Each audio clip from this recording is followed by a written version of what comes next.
போடு கை உடச்சு போடும்.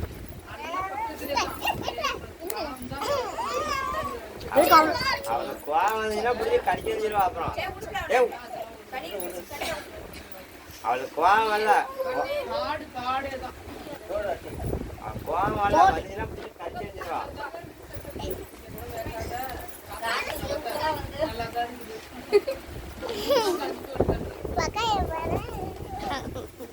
இருக்காரு தண்ணி